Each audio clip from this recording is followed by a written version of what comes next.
शादी में ही क्यों निभाई जाती है कन्यादान की रस्म? जानें क्या है धार्मिक परंपरा। हिंदू शादी की सभी रस्मों और रिवाजों में से कन्यादान को सबसे अधिक महत्व दिया गया है।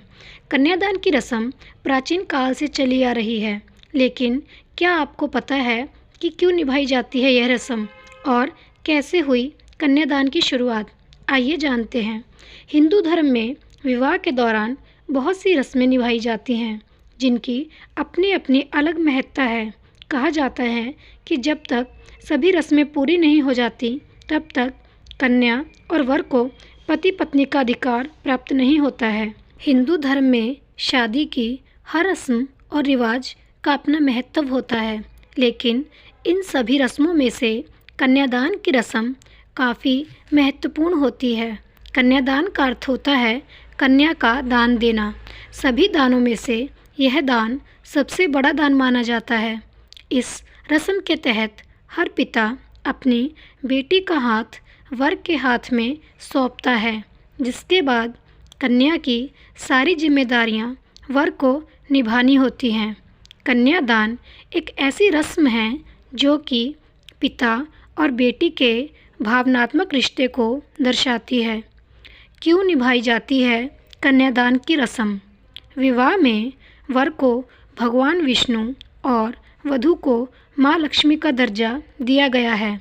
वही मान्यताओं के मुताबिक विष्णु रूपी वर की बात करें तो विवाह के समय वर कन्या के पिता को यह आश्वासन देता है कि वो उम्र भर उनकी बेटी को खुश रखेगा और उसे कभी भी कोई विपदा नहीं आने देगा।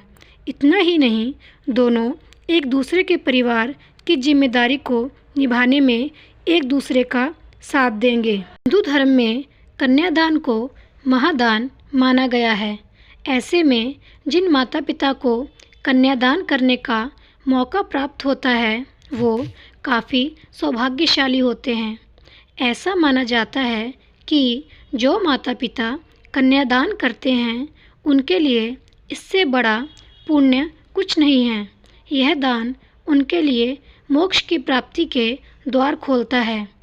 कैसे शुरू हुई कन्यादान की रस्म?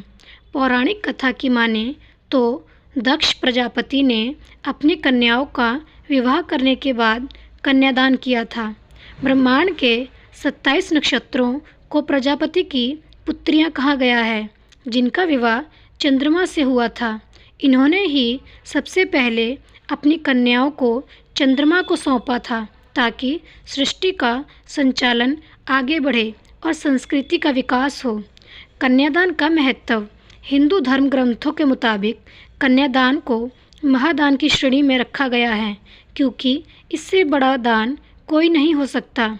शास्त्रों में कहा गया है कि जब पूरे विधि विधान के साथ कन्या के माता पिता कन्यादान करते हैं, तो इससे उनके परिवार को भी सौभाग्य की प्राप्ति होती है। यही नहीं, इसका रिवाज उत्तर भारत के कई राज्यों में है।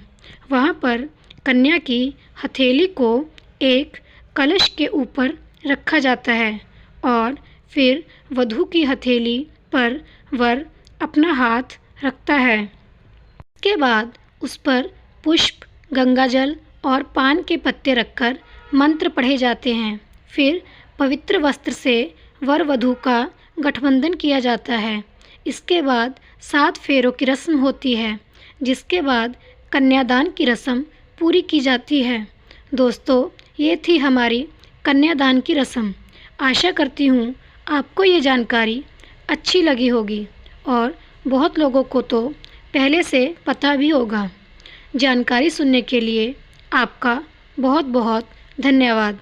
और जाने से पहले कृपया मेरे चैनल को सब्सक्राइब, लाइक और शेयर कर दें। मिलते हैं अगली कहानी के साथ।